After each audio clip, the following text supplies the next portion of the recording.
সকালে উঠেই আমি প্রথমে ঘরটা গুছিয়ে নিই, কারণ ঘর অগোছালো থাকলে পড়তে বসতে একদমই ভালো লাগে না। তাই জন্য দেখতেই পাচ্ছেন ঘরটা আমি গুছিয়ে নিচ্ছি খুব সুন্দর করে। আর এই সামনে যে কাপড়গুলো আছে ওগুলো কাঁচা কাপড়, ওগুলো মা এসে ঠিক করবে। আমি ঘরটা গুছিয়ে নিয়ে ভগবানকে প্রণাম করে প্রাণায়াম করে পড়তে বসে যাই। তারপর এক রাস অ্যাসাইনমেন্ট ছিল, সেগুলো কমপ্লিট করলাম ম্যাথের। তারপরে আমাদের ফিজিক্সের পাইথনের কিছু লেখা বাকি ছিল, সেগুলো কমপ্লিট করলাম। তারপর একটা সুখবর আছে, দেখতেই পাচ্ছেন আমার ভাইপো হয়েছে, আমাদের বাড়ির নতুন সদস্য।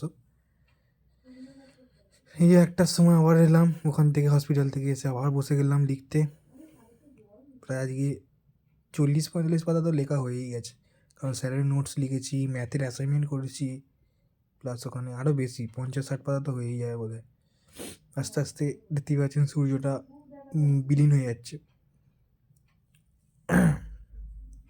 2:45-র সময় তারপর লাঞ্চ করতে গেলাম, লাঞ্চ করে এসে আবার বসে গেছিলাম। আস্তে আস্তে এই বিকাল হয়ে যাচ্ছে, দেখতেই পাচ্ছেন।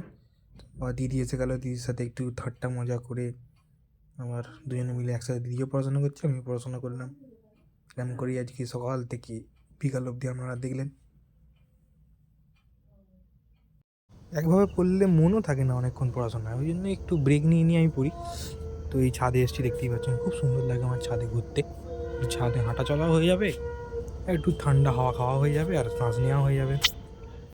তারপর ছাদ থেকে ঘুরে আমি গিয়েছিলাম প্রিন্ট আউট করাতে, কিছু প্রিন্ট আউট ছিল।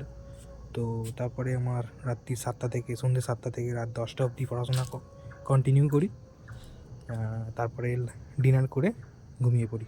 তারপরে রাত্রির আর পড়িনি, প্রচুর ক্লান্ত লাগছিল। ওকে, টাটা।